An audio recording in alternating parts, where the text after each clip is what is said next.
वित्त मंत्री निर्मला सीतारमण जल्द ही पूर्ण बजट पेश करेंगी, जिसके लिए तैयारियां शुरू हो चुकी हैं। इस बजट से एक तरफ जहां अलग अलग राज्यों की अपेक्षाएं हैं, उम्मीदें हैं, तो वहीं दूसरी तरफ केंद्र सरकार ने भी साफ कर दिया है कि राज्यों के विकास को बढ़ावा देने के लिए हर संभव सहयोग दिया जाएगा, जिससे विकसित भारत के लक्ष्य को साकार किया जा सके।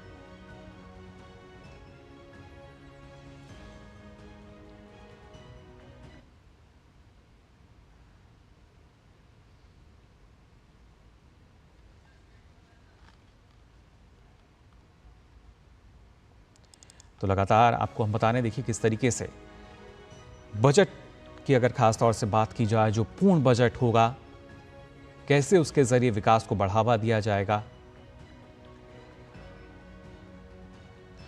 तो जाहिर तौर पर ये महत्वपूर्ण बातें हैं, इन पर भी हम नज़र डालेंगे। लेकिन जब हम बात कर रहे हैं कि कैसे जो राज्य का विकास है, जब हम देश के विकास की बात करते हैं, उसके साथ ही राज्य का विकास जुड़ा हुआ है। और कई तरह के आरोप जो हैं वो अक्सर देखने को मिलते हैं कि जो राज्य हैं उन्हें फंड नहीं मिला। लेकिन इस बार केंद्र सरकार ने साफ कर दिया है कि फिर चाहे जो टैक्स के बंटवारे की बात की जाए, यानी जो उनके हिस्से है वो समय से पहुंचेगा। इसके अलावा जो फाइनेंस कमीशन की ग्रांट होती है, उसकी भी अगर बात की जाए, तमाम जो ज़रूरतें हैं राज्यों की, वो समय से पूरी की जाएंगी, जिससे ज़रिए जो विकास है उसको बढ़ावा मिल सके। जो विकास की प्राथमिकता है, जिसके लिए सरकार प्रतिबद्ध है, वो पूरी हो। देश में नरेंद्र मोदी के नेतृत्व में एनडीए सरकार के गठन के साथ ही पूर्ण बजट की तैयारियां शुरू हो चुकी हैं। लोकसभा चुनाव से पहले वित्त मंत्री निर्मला सीतारमण ने अंतरिम बजट पेश किया था। हाल ही में केंद्रीय वित्त मंत्री निर्मला सीतारमण ने बजट 2024 और 25 पर सुझाव लेने के लिए राज्यों और केंद्र शासित प्रदेशों के वित्त मंत्रियों के साथ बजट से पहले बैठक भी की, जिसमें सभी राज्यों और केंद्र शासित प्रदेशों के वित्त मंत्रियों से आगामी बजट को लेकर सुझाव मांगे गए। साथ ही राज्यों ने अपनी जरूरतों और अपेक्षाओं के बारे में भी वित्त मंत्री के साथ जानकारी साझा की।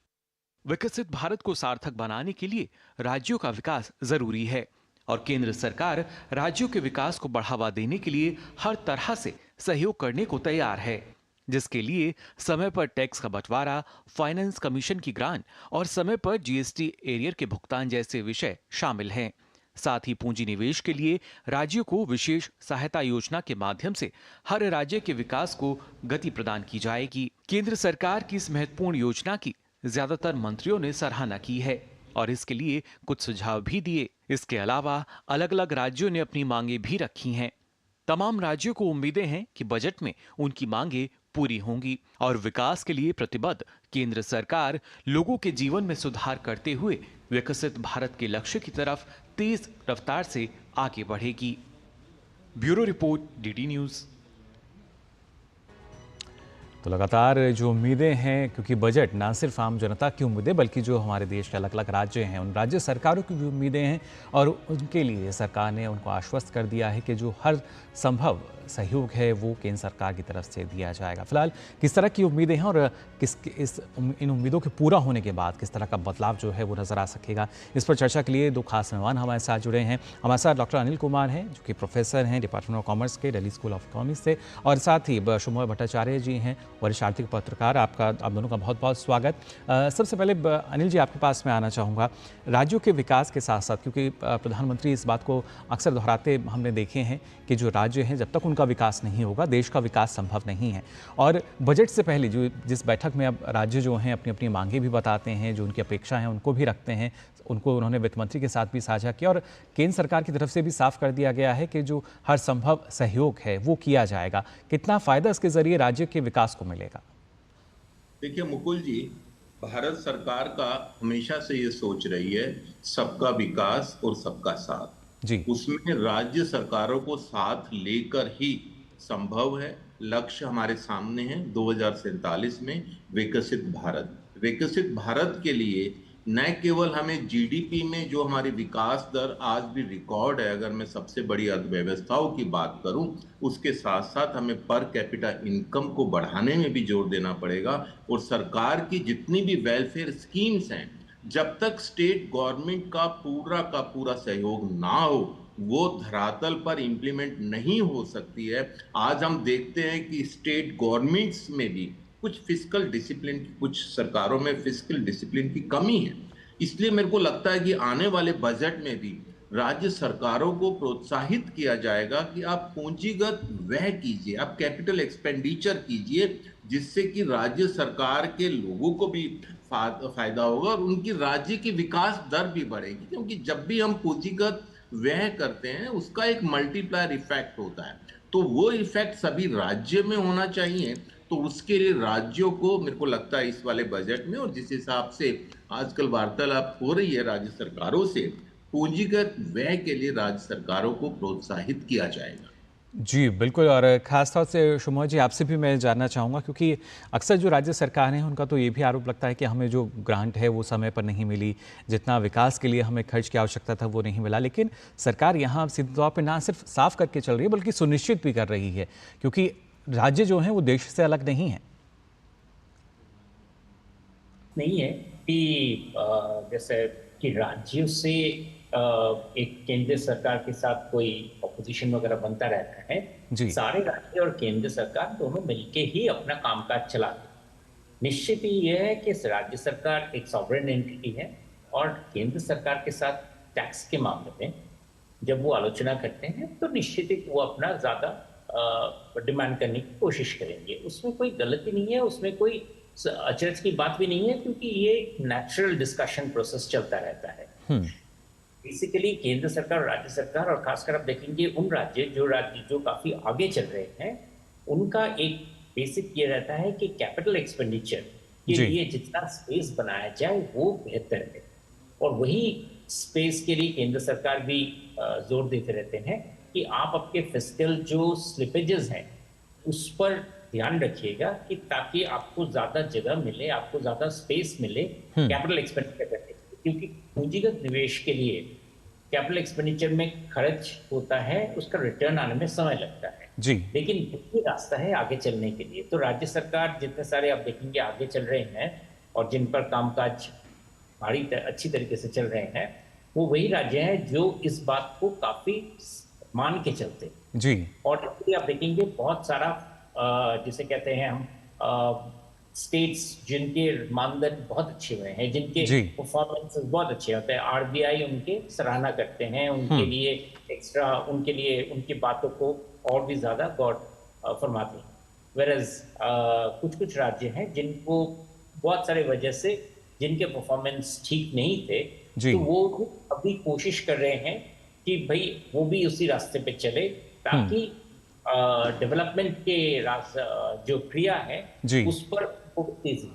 जी बिल्कुल। और खासतौर से अनिल जी, अगर देखा जाए, क्योंकि हर राज्य में जिस तरीके से हमने देखा कि कृषि क्षेत्र की अगर हम बात करें, ओडीओपी जो स्कीम है वो शुरू की गई, इसके अलावा अलग अलग राज्यों में जो खासतौर से हमारे जो पर्यटन स्थल हैं उनको लगातार बढ़ावा दिया जा रहा है, या पूंजी निवेश की जब हम लगातार बात करें तो एक जो विशेष सहायता योजना की बात कही गई है, इसका हमने देखा था कि जो बैठक हुई थी बजट से पहले की, इस बैठक में जो अलग अलग राज्यों से जो मंत्री थे, वित्त मंत्री इसमें शामिल हुए थे, उन्होंने भी इस पर अपने सुझाव दिए थे और काफ़ी बेहतर इसको बताया था, तारीफ की थी कि इसकी आवश्यकता और इस तरह के ही कदम शायद राज्यों के विकास में भागीदार बनेंगे। देखिए, विकास के क्षेत्र में अधिकतर जो विभाग हैं वो राज्य सरकारों के अधीन आते हैं, हमें ये नहीं भूलना चाहिए। तो केंद्र सरकार जो योजनाएं बनाती हैं उसको इम्प्लीमेंट, कार्यान्वित उसको राज्य सरकारों को ही करना होता है। उसमें कभी कभी कुछ क्षेत्रों में, कुछ स्कीम्स में, योजनाओं में राज्य सरकारों का अपना हिस्सा होता है और सब्सटेंशियल जो मेन जो हिस्सा होता है वो केंद्र सरकार का होता है। तो ये राज्य सरकारों का दायित्व बन जाता है कि जो भी सरकार की योजना है और जो भी सरकार की सोच है उसको ठीक ढंग से इम्प्लीमेंट करे, और केंद्र सरकार अपनी तरफ से राज्य सरकारों को प्रोत्साहित करने के लिए, मोटिवेशन देने के लिए इस समय समय पे कदम उठाती रहती है। तो मेरे को लगता है कि जब हम बात करते हैं फेडरलिज्म की, फेडरलिज्म का मतलब सेंटर और स्टेट गवर्नमेंट्स मिलकर जब तक नहीं चलेगी, जब तक हम विकसित भारत 2047 का जो हमारा सबका सपना है उस तक हम नहीं पहुंच सकते। तो आज सरकार ने, मैं देख रहा हूं 4-5 दिनों से, बहुत अच्छा कदम है। राज्य सरकारों के प्रतिनिधियों को, उनके पॉलिटिकल जो चीफ मिनिस्टर्स हैं उनको बुलाया गया और मंत्रिगणना की गई है। वो सबकी अपनी अपनी डिमांड्स होती हैं, लेकिन साथ में एक कॉन्स्टेंट्स भी हैं, बजट का भी कॉन्स्टेंट्स है, उन सबको करके एक बैलेंस देना होता है। और जी। हमारे देश में जो व्यवस्थाएं बनी हुई है, खास करके जीएसटी काउंसिल, उसमें टैक्सों का बंटवारा कैसे होगा, और जी। फाइनेंस कमीशन, इसमें बहुत सुचारू ढंग से टैक्सों का बंटवारा होता है। जहां पर थोड़ा बहुत राज्य सरकारों को रोष होता है, मेरे को लगता है कि वो भी जो उनकी डिमांड है, काउंटर डिमांड्स हैं, उसको भी समय समय पर सरकार ध्यान में रखकर प्रावधान करती रहती है। जी बिल्कुल, और खासतौर से शोभमोहित जी, जिस तरीके से सरकार जो है कोशिश यही करती है, प्रावधान रखती है कि जहां विकास की आवश्यकता है वहां पर उस तरह के हिसाब से जो ग्रांट है वो दिए जाते हैं। लेकिन अब इस बार का जो ये पूर्ण बजट होगा, इसमें किस तरीके की उम्मीदें आप देखते हैं अलग अलग राज्यों की? इसमें खासकर ये ज़रूरी है, और इस बार ये बनेगा भी, और हम बिल्कुल आशान्वित हैं जी। कि अभी वित्त मंत्री नए सरकार की जो बजट ब्लूप्रिंट, इकोनॉमिक ब्लूप्रिंट सामने लाएंगी, वो बहुत महत्वपूर्ण होगा, क्योंकि वो अगले 5 साल का एक फ्रेमवर्क तैयार करेगा। तो निश्चित ही इसमें किस तरीके से जो रिसोर्सेज हमारे देश में अभी ज़्यादा आना शुरू हुआ है, अभी इसके पहले आप न्यूज़ में बता रहे थे कि भारत की तरफ निवेशकों का उत्साह बढ़ रहा है, बन रहा है और बढ़ रहा है। जी। तो ये जो निवेश आएंगे वो निश्चित ही किसी न किसी राज्य में जाएंगे। तो उस तरीके से उन चीज़ों को बढ़ावा दिया जाए, किस तरीके से इंटीग्रेटेड प्लानिंग किया जाए, जैसे कि जीएसटी काउंसिल की आपने बात की कि जीएसटी काउंसिल में किस तरह के सुचारू टैक्स सिस्टम्स को लाया जाए, इस जो मिडलिंग प्रॉब्लम्स है उनको सही किया जाए।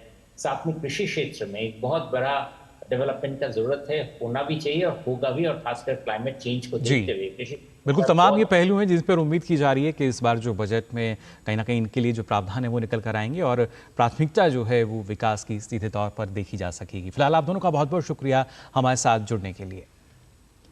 तो आपने जाना किस तरीके से जो आगामी बजट होगा ना सिर्फ विकसित भारत के लिए बल्कि विकास की जो नज़र है उस नज़रिए से भी देखा जा रहा है। फिलहाल हम यहाँ रुकने एक और छोटे से ब्रेक के लिए जल्द हाजिर होते हैं।